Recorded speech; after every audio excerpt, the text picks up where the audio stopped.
You've got no map for showing which direction you are going. But why start on a journey if you know where it will end? And once you recognize, to anticipate surprise, you'll relish every twist and turn that lies around the bend. Wriggly-dum-de-tooter-terrio-dee-da-dee-da-dee. There's so much to see beyond the open door. It's outward bound we go. Who knows what we'll find that we've never found before? Adventures waiting further down the road. It's waiting for you further down the road.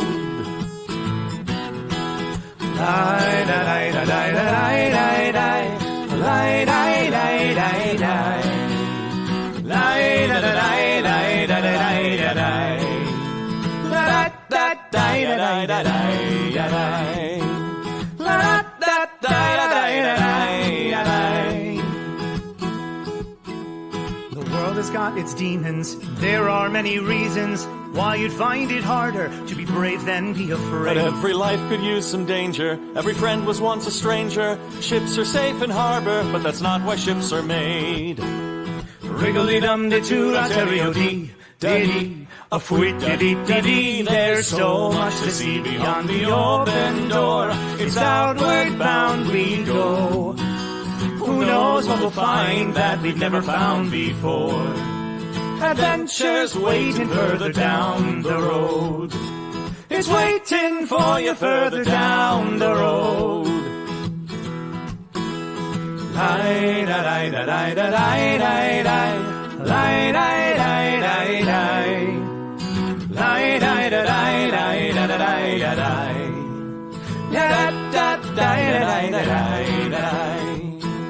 Adventures waiting further down the road. Let's go!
Oh, hello.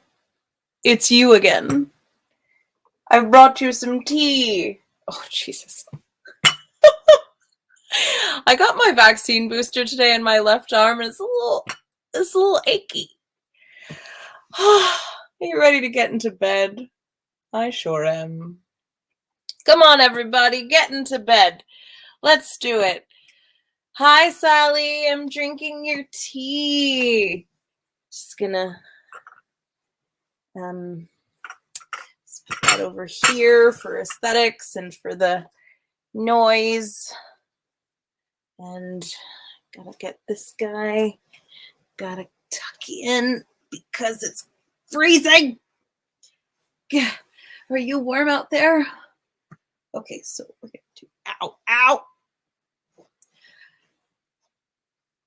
Nailed it.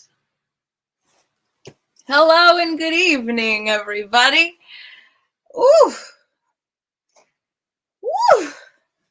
I went a little hard on the pink today. That's all right, though. I think it's fine. It's good to see you, and I've got my Foxy with me to keep me warm from the draft of my window. I hope you can hear me all right. I'm using a mic that I love the sound of, but I'm unsure how it's doing in this kind of bouncy space still. But it's good to see you. It's time to pour a cup of tea. Oh, not with that arm, it's not. As usual, darlings, this is our Monday evening GlamourHobo bedtime tales on the Nat 21 Adventures Network. It is my pleasure and my privilege to be here as always. I'm so glad that you climbed into bed with me. It wouldn't be a Monday without you. Oh, goodness. All right. I am enjoying this cup of tea, which is the fancy as fuck black Ceylon tea with rose buds that I got as a gift in my mailbag from Sally. And it's got a little bit of nettle tincture that I made and some honey. Oh, shit. I spilled a little bit in my salsa, but that's what the salsas are for, darlings. Oh, what a week. What a week. I should also acknowledge that I am broadcasting from Chickahominy and Powhatan land here in what is now Richmond, Virginia. And I've had such a week. I've had such a week. Tell me about your week, because my week has been filled with not putting my room into any better sort of order. So here we are still wearing summer clothes in winter to bed. And gardening. Today was a lot of gardening. And going, what kind of a root is this? I don't know. Perhaps it's an iris. Perhaps it's a daylily. Who knows? And handling cow manure that has been composted into a beautiful mulchy loam. That's the word I was looking for. And I was very excited about that. And I tried to plant the nettles that I carried with me from Awesome Town, and I think they're dead. But I have hope. I have hope that the cow manure will do its job. But other than the gardening, dear ones, I have to tell you that I binged 2 shows this week. Cowboy Bebop, live action on Netflix, and The Wheel of Time on Amazon. Johnny or Twitch, I know you're going to come for me about Amazon. So here's the thing. I heard a lot of bullshit about Cowboy Bebop being terrible. And it's all wrong. It's all completely untrue. The live action Cowboy Bebop is a gift. It's a gift. It's a treasure. It is a treasure. I watched all of them. I watched all of the live action Cowboy Bebop episodes. They're so good. And I highly encourage you to watch it. It's a great cast, and it's a beautiful telling of the story and a filling in of the gaps. And like, I don't want to have any spoilers here, but like, we need to talk about it. We need to talk about Julia. We need to talk about Faye. God, they're so good. And like, that's the thing that was missing, in my opinion, from the original show, which is near perfect.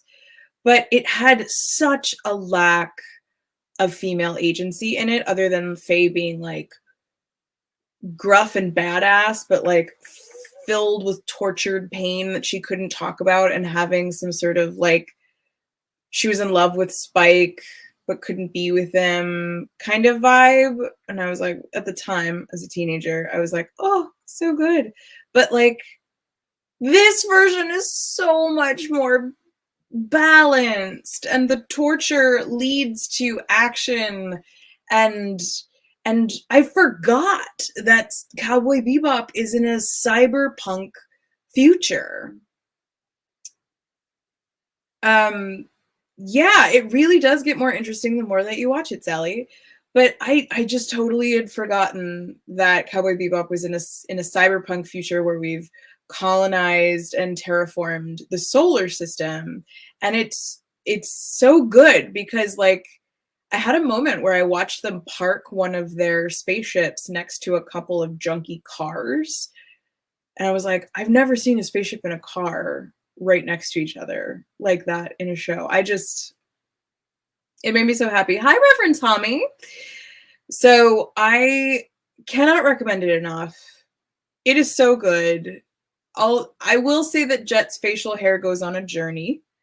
Like it doesn't like leave his face and like go on a journey, but like it has a bit of a journey of like finding out what it wants to be. If they're gonna like stick to the little chin horns, or if it's a little bit more combed than that. So I just watch it. I don't want to spoil anything, but it's such a gift. It's such a gift. And tell Sir David Percival, Sally, because I know that you guys are in close communication, to watch the new live action and get back to me. Okay, so the other thing that we need to talk about is Wheel of Time, which I just finished watching today. I started watching it yesterday, and now I have finished it.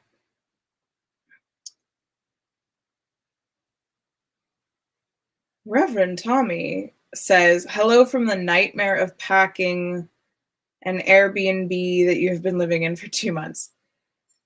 Honey, I have just mostly unpacked. That's not true. I have somewhat unpacked my belongings in my new house, so I appreciate the special hell that is packing from a long engagement in a place. We need to talk about the Wheel of Time. So I loved these books when I was a teenager. I remember reading them, like binge reading them when I was about 14, which was 17 years ago. And most of them were done, and it was before he died, obviously. And so I really loved them, but I never finished the last like 3 or 4, I'd say. I really want it to be good, but I'm tired of high fantasy at the moment. Like, I'm here for the costume design. I love that. I love the individualized outfits that the sisters get to wear. But like, they're just acting so hard. They're just fucking chewing through the scenery like caterpillars.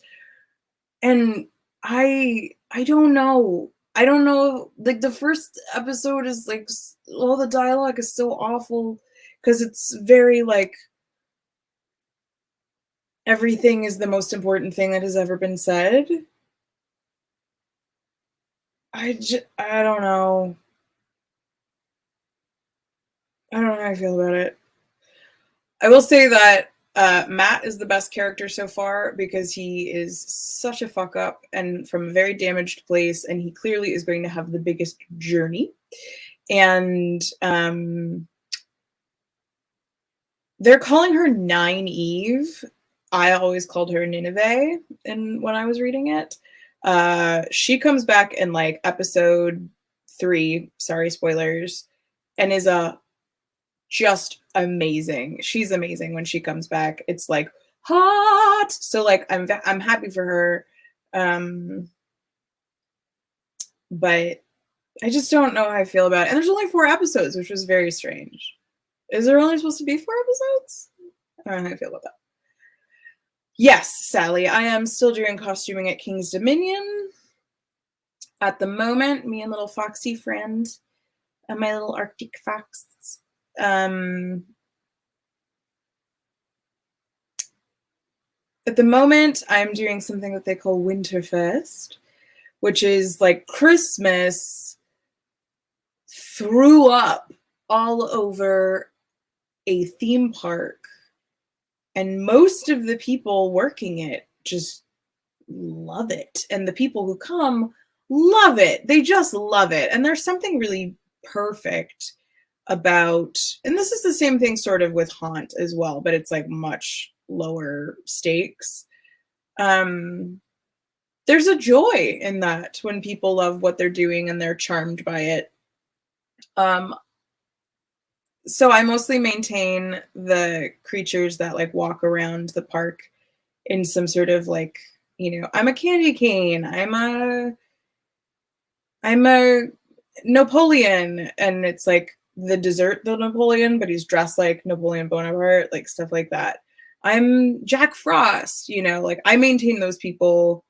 So I fix their hats, I do their wigs, stuff like that.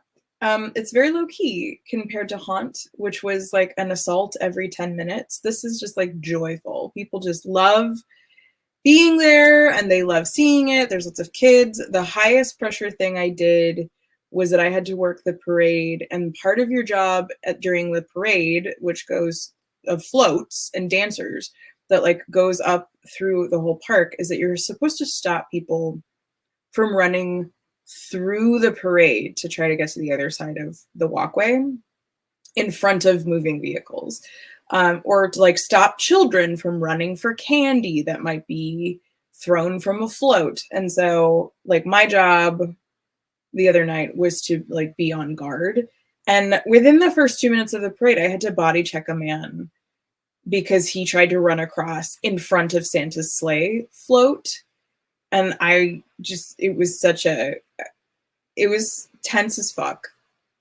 The whole time I was like, children will run under these wheels. People will run across this thing. There's nowhere to move. Everybody's being really tense. And then my boss comes up to me at the end and she goes, "So now you know what it's like on a quiet night." I was like, this is a quiet night? I don't want to do this on a busy night. Hello, Johnny O Twitch. I absolutely did not body check him for my own amusement. I was trying to do my job as best I could. And I'm a little surprised I could move as fast as I did. But I was like head to toe in the like Winterfest gear, and it was a lot of adrenaline. It was a lot of adrenaline.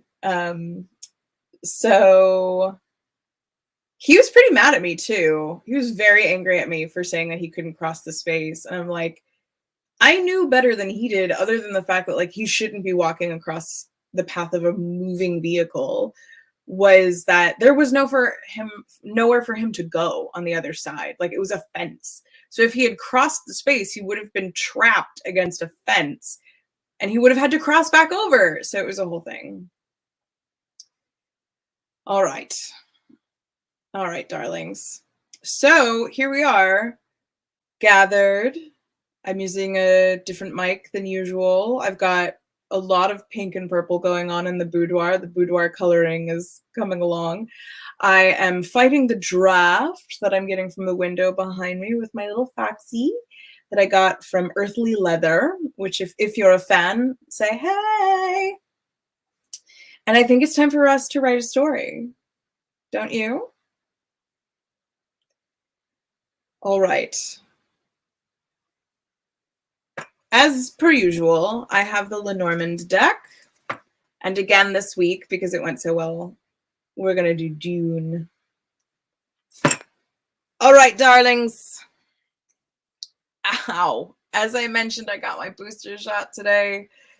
So I'm feeling a little sore, and I may turn into a pumpkin in the middle of this show. I don't know. I may turn into a pumpkin. We haven't figured out the pillow situation in this new place yet. I may turn into a pumpkin in the middle of this. I might get real dumb and pass out. If, for example, if you remember, Paulo got his first Pfizer shot way back last year, and then he had to run a game that night. And I was the Metatron that day, and I fully, like, as the day wore on, he was like kind of sloping down the hill, but he's like fine. He usually puts on a stiff upper lip. He was fine. He was fine. And then somebody asked him a math question that he could not answer, and we all got very worried. If Paulo can't do math, like we're in trouble. And so he got really, really strange, and I remember the show just went off the rails really fast. And part of my job that night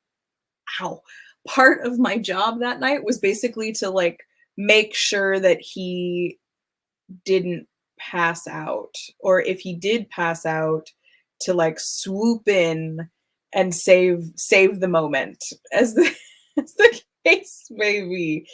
It got crazy fast. So let's see what happens with me tonight, shall we?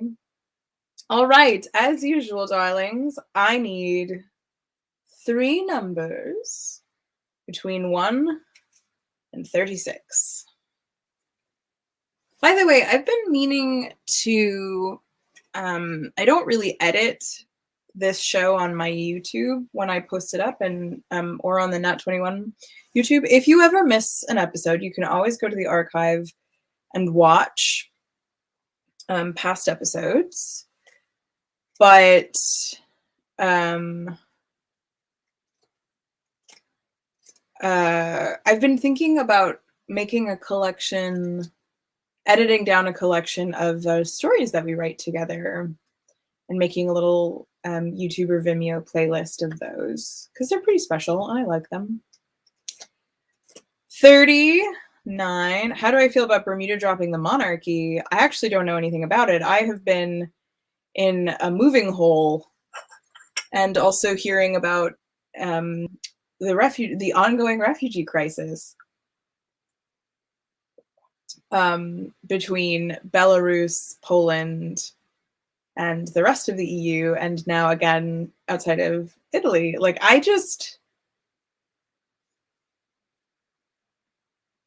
I'm sure it'll show up in this story tonight, but it is in moments like that where I am incredibly thankful for the resourcing and the stability that I have been able to enjoy over the last 3 years specifically, 3.5 years specifically, but also my entire life. I have been unhoused, and I have overseas, and I have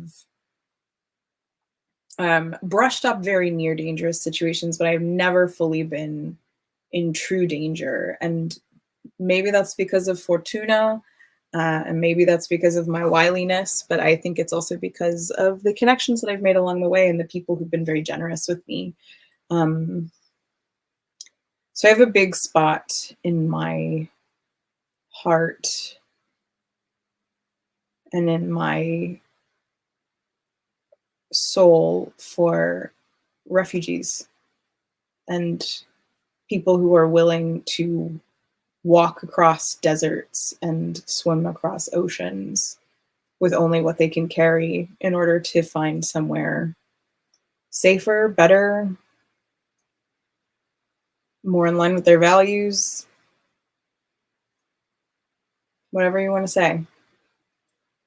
If you are moved to such extreme action, then there is something so not singular because millions of people do this, but there is something so important lying inside of you. 39 and I need one more number, please. Reverend Tommy says, if anything happens and you do by some chance crash, I can close down the stream. Thank you, Reverend Tommy. I appreciate that. I have mixed feelings about queens and monarchies, but I don't feel informed enough at the moment to rant about it, I should say. Can we keep this entertainment rather than politics, please? I get too stressed right before sleep. Well, Sally, I have to say that I always end up talking about politics. So it's not in the sense of politics and arguing one side or another. It is the state of the world that we always end up discussing, or me ranting about here. I apologize if that makes your blood rise. This is meant to be a place where we can speak our truths and then enjoy what sci-fi does to, frankly, take the politics of its time and the troubles of its time and the worries of the author and the artist of the time and transform them into something that on its surface is just fiction and sort of silliness, but always has a deeper meaning and a deeper reason. That's the beauty of sci-fi, as you all know. 25. Okay, 39 and 25. Okay, great. What have we got? I don't know what those are. 39 and 25. 39 and 25. 39. Ooh, the ring. Interesting. Is that lipstick? Hard to say. 39 and 25. 39, 30, 9, 25. Ooh, the lily.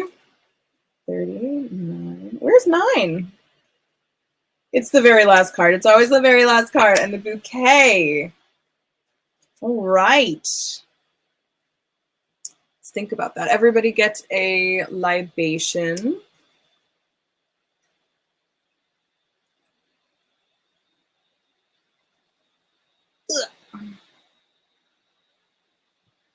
Hold on. Leaning on my bad arm. That's all right. 30 is 9. Okay, so it was the lily, the bouquet, and then the ring. All right.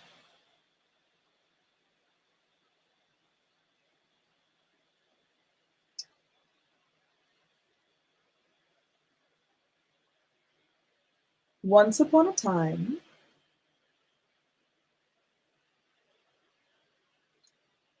there was a monarch.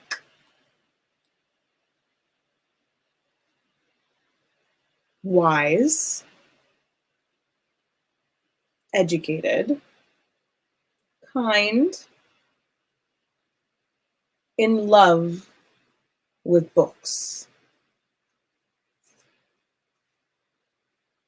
As much in love with books as they were with the sharing of their knowledge. This monarch was sure that when they passed, all of their wisdom would be welcomed and freely accessed by the people that they ruled.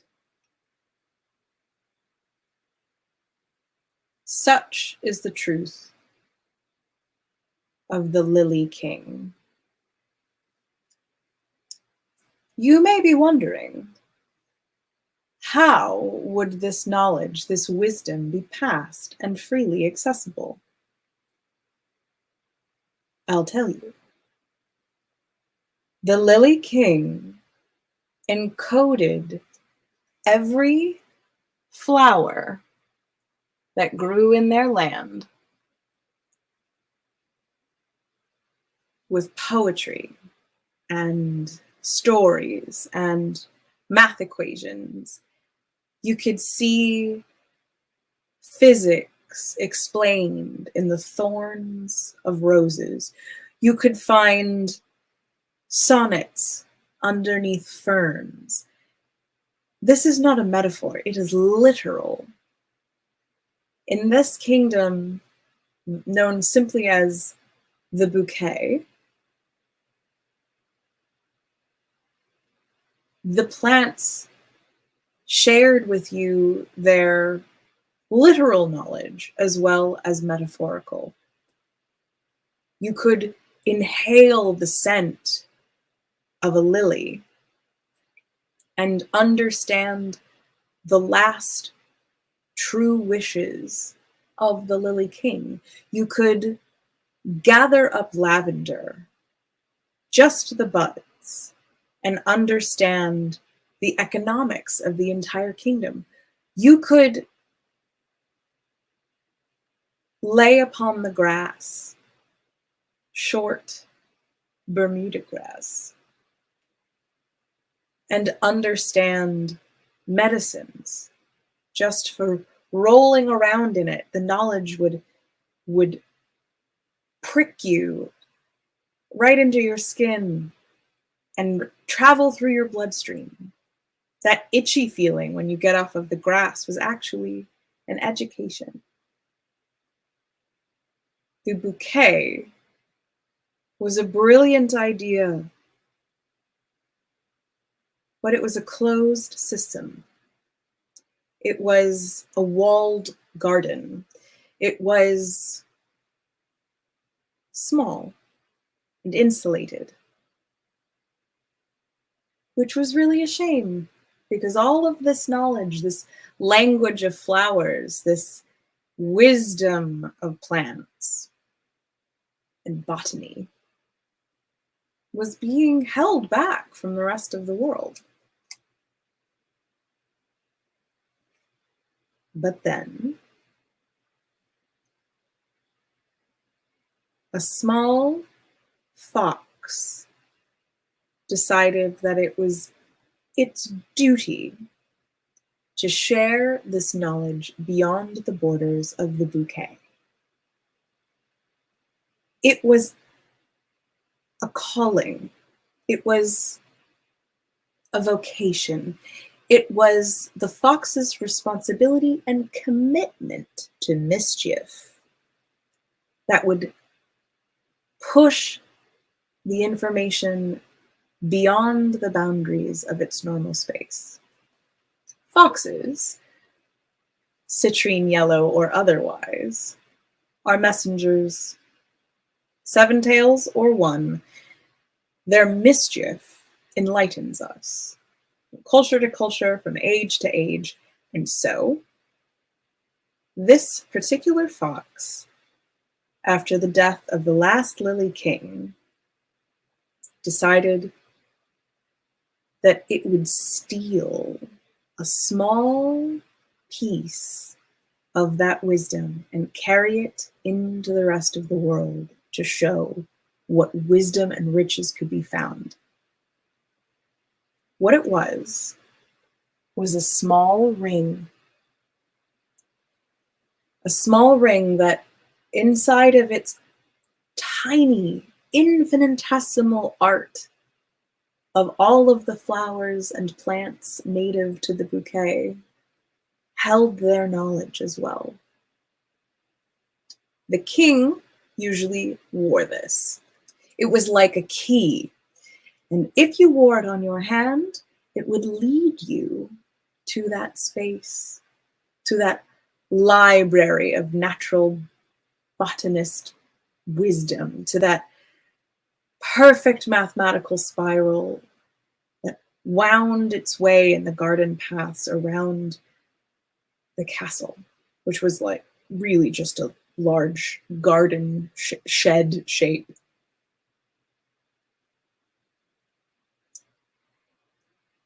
The fox was never seen again in the bouquet.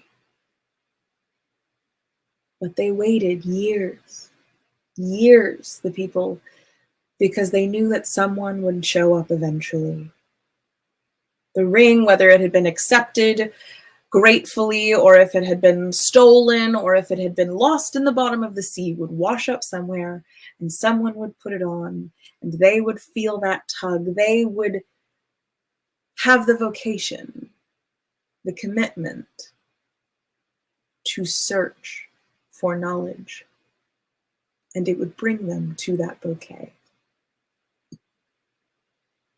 When they arrive, they will be the next Lily King.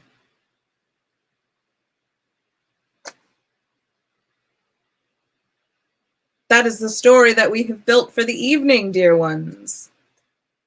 What do you think? Ah, thanks, Sally.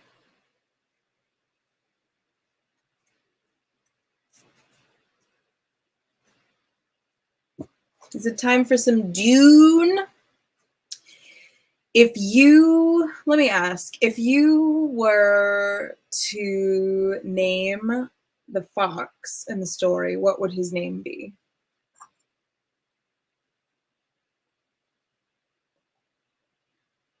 I'm not saying I'm wearing his skin, but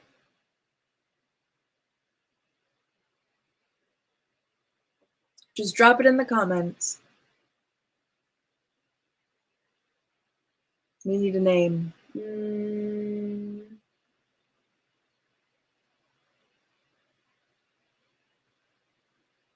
Algernon. Algernon the fox. We'll call him Jerry for short, or Non. I would like to point out that the Lily King is an ungendered title. Anyone can hold the position.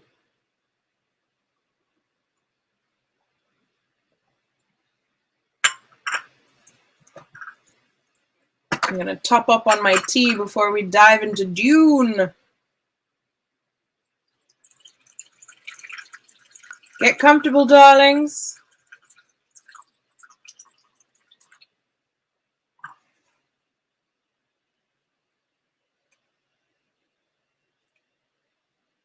I was thinking it might be named Lilac.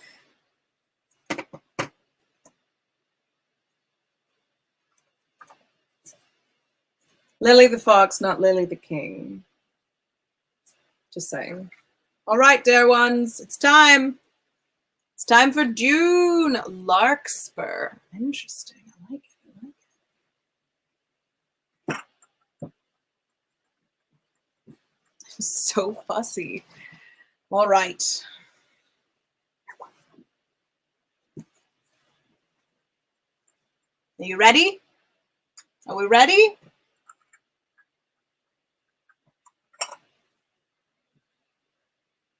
I'm all tucked in. All right. We stopped right after Paul had gone through the Gomja bar.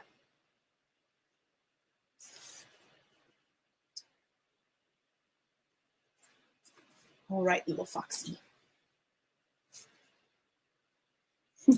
Dune me. I like it.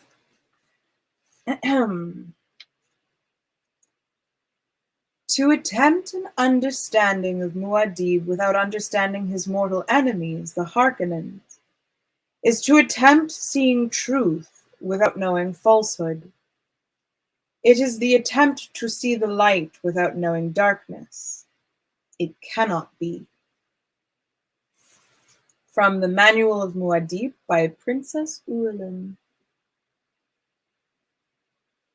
It was a relief globe of a world, partly in shadows, spinning under the impetus of a fat hand that glittered with rings.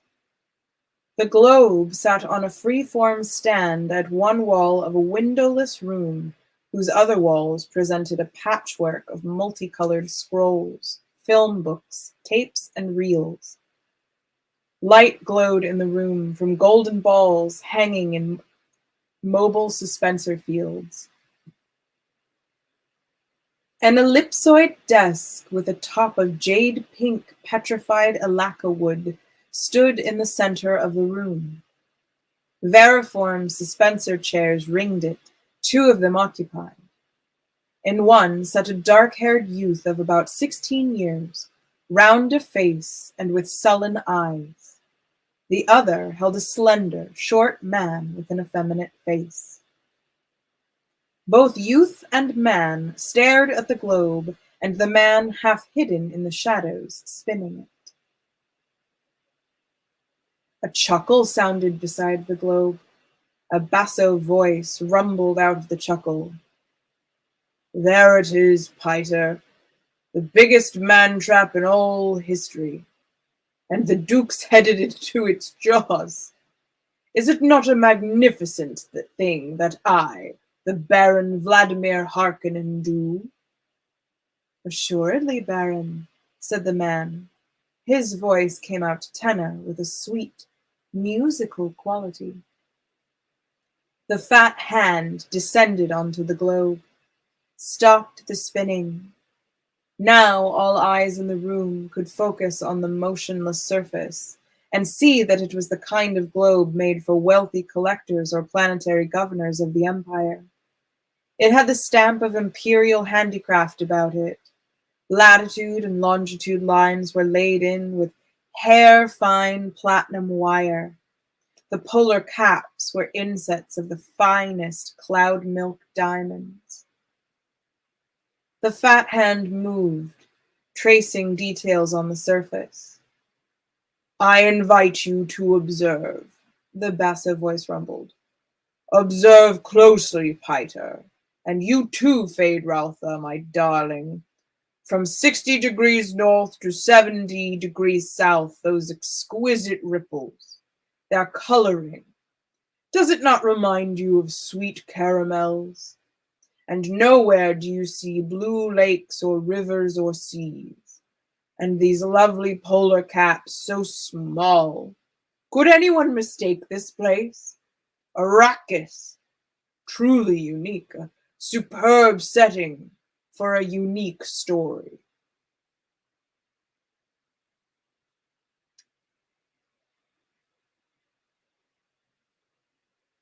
A smile touched Piter's lip. "And to think, Baron, the Padishah Emperor believes he's given the Duke your spice planet. How poignant." "That's a nonsensical statement," the Baron rumbled. "You say this to confuse young Feyd-Rautha, but it is not necessary to confuse my nephew." The sullen-faced youth stirred in his chair, smoothed a wrinkle in the black leotards he wore. He sat upright as a discreet tapping sounded at the door in the wall behind him. Piter unfolded it from his chair, crossed to the door, cracked it wide enough to accept a message cylinder. He closed the door, unrolled the cylinder, and scanned it. A chuckle sounded from him. Another. "Well?" the Baron demanded. "The fool answered us, Baron." Whenever did an Atreides refuse the opportunity for a gesture? Well, what does it say?" "He's most uncouth, Baron. Addresses you as Harkonnen. No sire at share cousin, no title, nothing." "It's a good name," the Baron growled, and his voice betrayed his impatience. "What does dear Leto say?" "He says, your offer of a meeting is refused. I have oft times met your treachery, and this all men know." "And," he says, "the art of Canley still has admirers in the Empire." He signs it Duke Leto of Arrakis. Piter began to laugh. "Of Arrakis! Oh my! This is almost too rich." "Be silent, Piter," the Baron said, and the laughter stopped as though shut off with a switch. Canly, is it? Vendetta, hey? And he uses the nice old word so rich in tradition to be sure I know he means it. You made the peace gesture, Piter said. The forms have been obeyed. For a mentat, you talk too much, Piter, said Baron, and he thought, I must do away with that one soon. He has almost outlived his usefulness. The Baron stared across the room at his mentat assassin, seeing the feature about him that most people noticed first. The eyes, the shaded slits of blue within blue, the eyes without any white in them at all. A grin flashed across Piter's face. It was like a mask grimace beneath those eyes like holes. But Baron, never has revenge been more beautiful. It is to see a plan of the most exquisite treachery, to make Leto exchange Kaladin for DUNE, and without alternative because the Emperor orders it. How waggish of you! In a cold voice, the Baron said, You have a flux of the mouth, Piter. But I am happy, my Baron, whereas you are touched by jealousy. Piter! Aha, Baron! Is it not regrettable you were unable to devise this delicious scheme by yourself? Some day I will have you strangled, Piter. Of a certainty, Baron. And fiend, but a kind act is never lost, eh? Have you been chewing verite or samuta, Piran? Truth without fear surprises the Baron. His face drew down into a caricature of a frowning mask. Aha, but you see, Baron, I know as a mentat when you will send the executioner. You will hold back just so long as I am useful. To move sooner would be wasteful, and I am yet of much use. I know what it is you learned from that lovely DUNE planet. Waste not. True, Baron? The Baron continued to stare at Piter. Feyd-Rautha squirmed in his chair. These wrangling fools, he thought. My uncle cannot talk to his mentat without arguing. Do they think I've nothing to do except listen to their arguments? Feyd, I told you to listen and learn when I invited you in here. Are you learning? Yes, uncle. The voice was carefully subservient. Sometimes I wonder about Piter, the Baron said. I cause pain out of necessity, but I swear he takes a positive delight in it. For myself, I can feel pity toward the poor Duke Leto. Dr. Yue will move against him soon, and that'll be the end of all the Atreides. But surely Leto will know whose hand directed the pliant doctor, and knowing that will be a terrible thing. Then why haven't you directed the doctor to slip a kidjal between his ribs quietly and efficiently? You talk of pity, but the Duke must know when I encompass his doom. And the other great houses must learn of it. The knowledge will give them pause. I'll gain a bit more room to maneuver. The necessity is obvious, but I don't have to like it. Room to maneuver. Already you have the Emperor's eyes on you, Baron. You move too boldly. One day the Emperor will send a legion or two of his Sardaukar down onto the Gedi Prime, and that'll be the end of the Baron Vladimir Harkonnen. You'd like to see that, wouldn't you, Piter? You'd enjoy seeing the core of Sardaukar pillage through my cities and sack this castle. You'd truly enjoy that. Does the Baron need to ask? Piter whispered. You should have been a Bashar of the Corps. You're too interested in blood and pain. Perhaps I was too quick with my promise of the spoils of Arrakis. Piter took 5 curiously mincing steps into the room, stopped directly behind Feyd-Rautha. There was a tight air of tension in the room, and the youth looked up at Piter with a worried frown. Do not toy with me, Piter. Do not toy with Piter, Baron. You promised me the Lady Jessica. You promised her to me. For what, Piter? For pain? Piter stared at him, dragging out the silence. Feyd-Rautha moved his suspensor chair to one side and said, Uncle, do I have to stay? You said you'd... My darling Feyd-Rautha grows impatient. He moved within the shadows beside the globe. Patience, Feyd. And then he turned his attention back to the Mentat. What of the Dukeling? The child Paul, my dear Piter. The trap will bring him to you, Baron.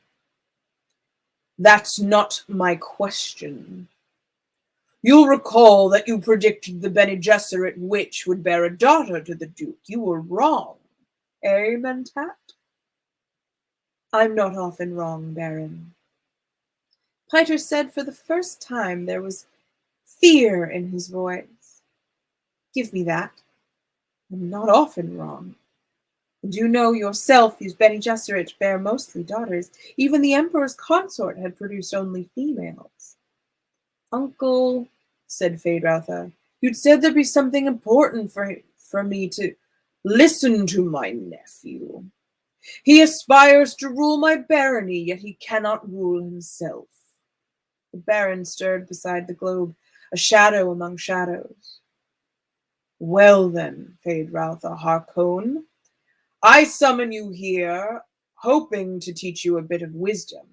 Have you observed our good Mentat? You should have learned something from this exchange.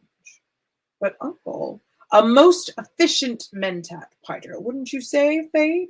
Yes, but, indeed, but he consumes too much spice, eats it like candy. Look at his eyes. He might have come directly from the Arakeen labor pool. Efficient Piter, but he's still emotional and prone to passionate outbursts. Efficient Piter, but he can still err. Piter spoke in a low, sullen tone. Did you call me in here to impair my efficiency with criticism, Baron?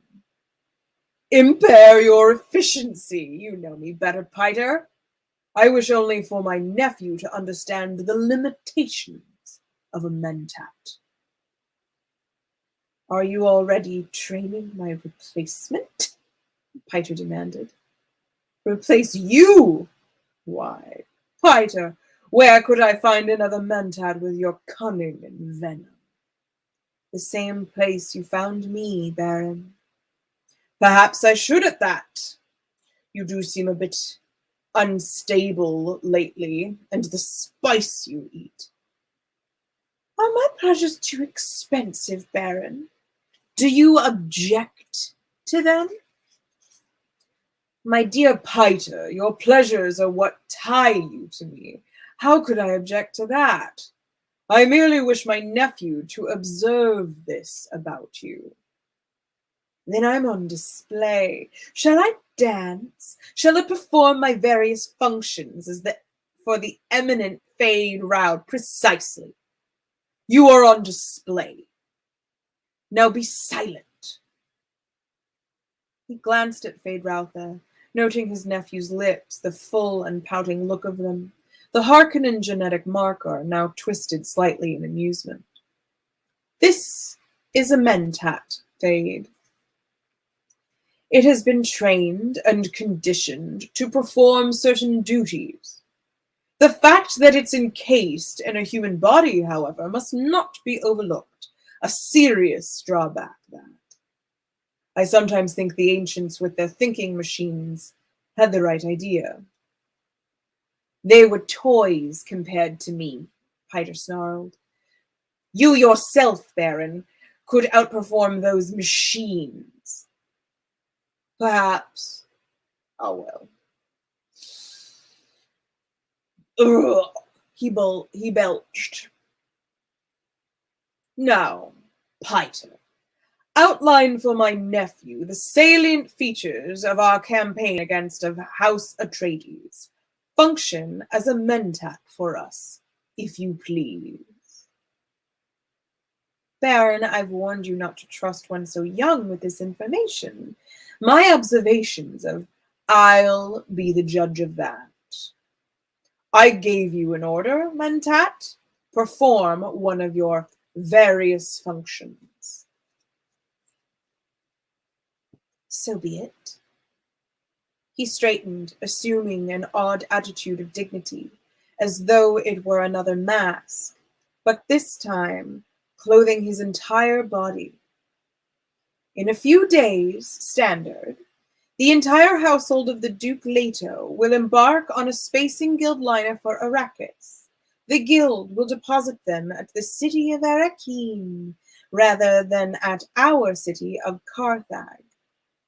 The Duke's mentat, Thufir Hawat, will have concluded rightly that Arrakeen is easier to defend. Listen carefully, Fade. Observe the plans within plans within plans. Feyd-Rautha nodded, thinking, this is more like it. The old monster is letting me in on the secret things at last. He must really mean for me to be his heir. There are several tangential possibilities. I indicate that House Atreides will go to Arrakis. We must not, however, ignore the possibility that the Duke has contracted with the Guild to remove him to a place of safety outside the system. Others in like circumstance have become renegade houses, taking family atomics and shields and fleeing beyond the Imperium. The Duke is too proud a man for that. It is a possibility. The ultimate effect for us would be the same, however. No, it would not. I must have him dead and his line ended. That's the high probability. There are certain preparations that indicate when a house is going renegade. The Duke appears to be doing none of these things. So, get on with it, Piter. At Arrakeen, the Duke and his family will occupy the residency lately the home of Count and Lady Fenring, the ambassador to the smugglers. Ambassador to what? Your uncle makes a joke. He calls Count Fenring ambassador to the smugglers, indicating the Emperor's interest in the smuggling operations of Arrakis. Feyd-Rautha turned a puzzled stare to his uncle. Why? Don't be dense, Fade. As long as the Guild remains effectively outside Imperial control, how could it be otherwise? How else could spies and assassins move about? Feyd-Rautha's mouth made a soundless, oh. We've arranged diversions at the residency. There'll be an attempt on the life of the Atreides heir, an attempt which could succeed. Piter, I indicated that accidents happen, and the attempt must appear valid. But the lad is such a sweet young body, the Baron said. Of course, he's potentially more dangerous than his father. What with that witch mother training him? Cursed woman! Please continue, Piter. Hawat will have divined that we have an agent planted on him. The obvious suspect is Dr. Yue, who is indeed our agent, but Hawat has investigated and found that our doctor is a Suk school graduate with imperial conditioning, supposedly safe enough to minister even to the Emperor. Great store is set on imperial conditioning. It's assumed that ultimate conditioning cannot be removed without killing the subject. However, as someone once observed, given the right lever, you can move a planet. We found the lever that moved the Doctor.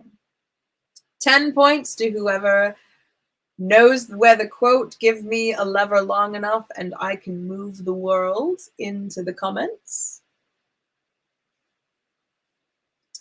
How? Feyd-Rautha asked. He found this a fascinating subject.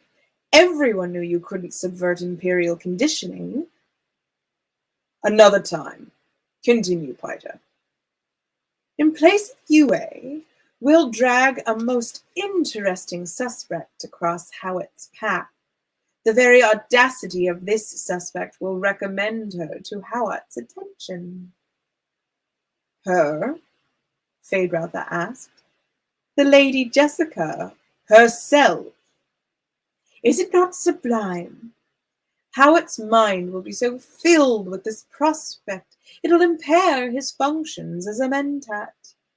He may even try to kill her. But I don't think he'll be able to carry it off.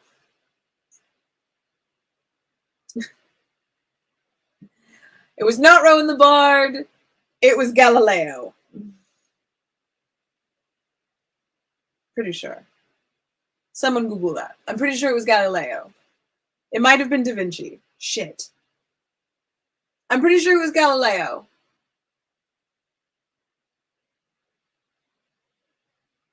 Was it Da Vinci? Quick, to the Google machine.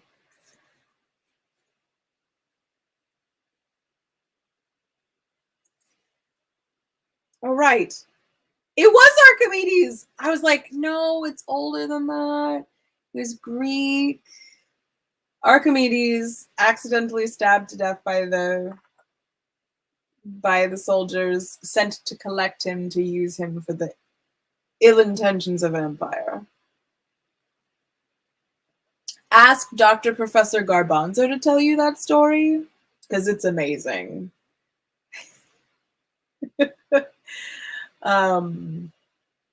I believe my favorite part of it was, "Leave me alone, I'm doing math." And then they stabbed him. All right, we're nearly done with this section.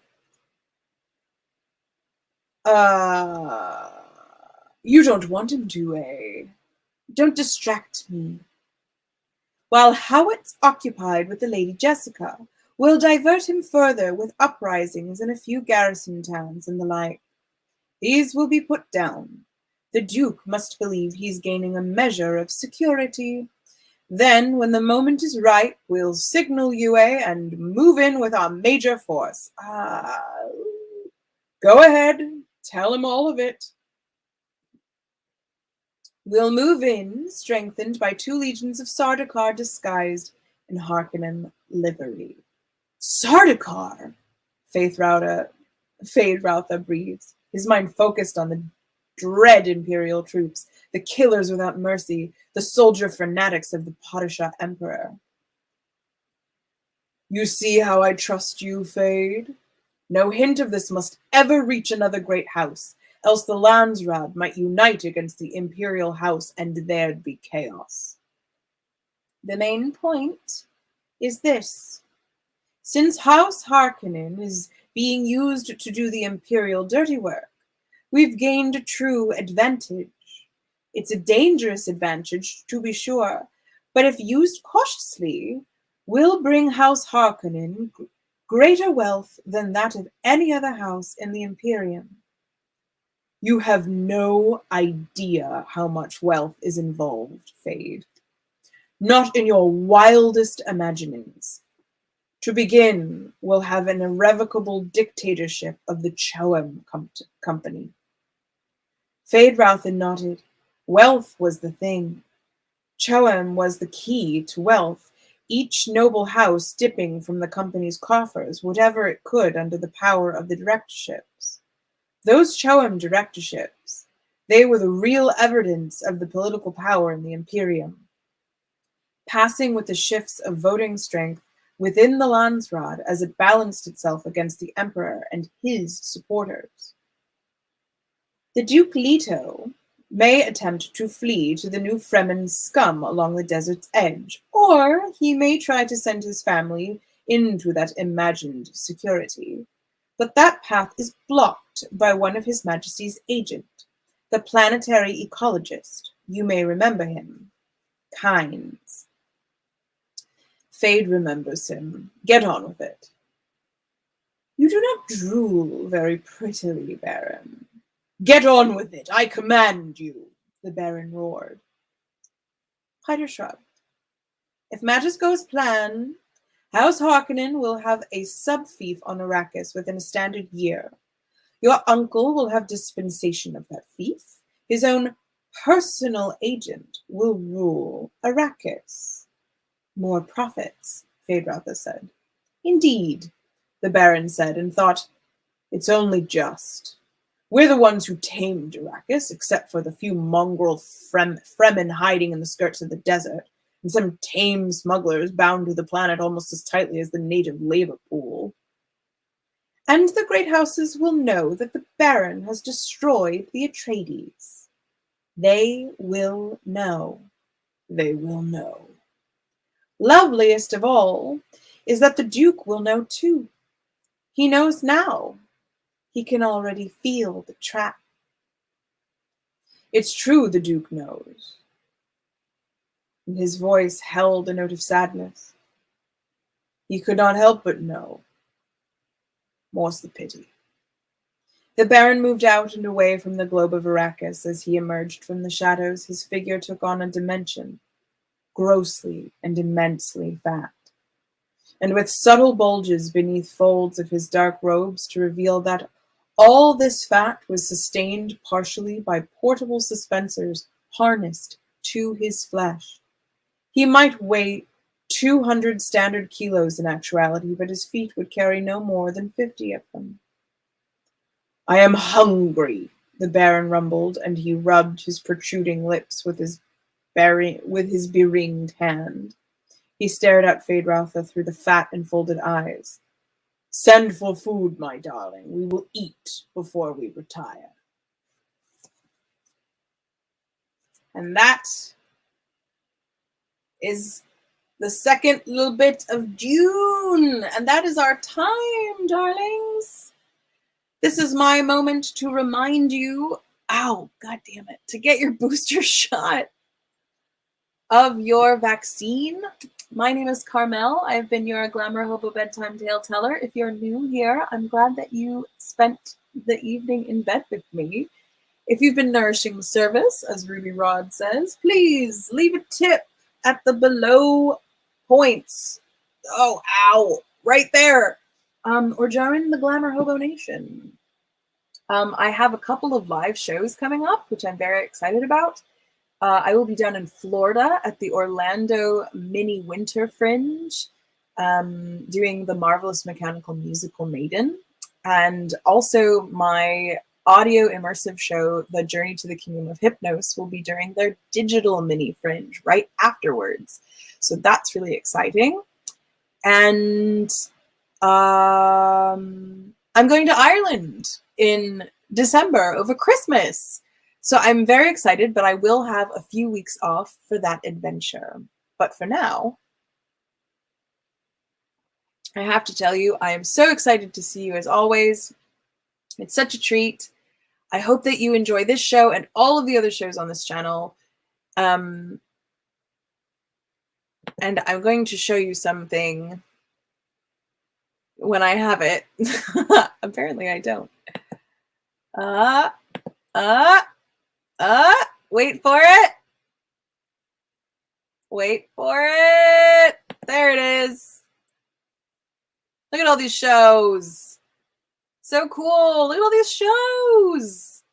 I love these shows. And there's mine. Right there. Well, it's down there. It's right there. GlamourHobo Bedtime Tales. But in the meantime, darlings, It is a treat to be with you. And so, good night.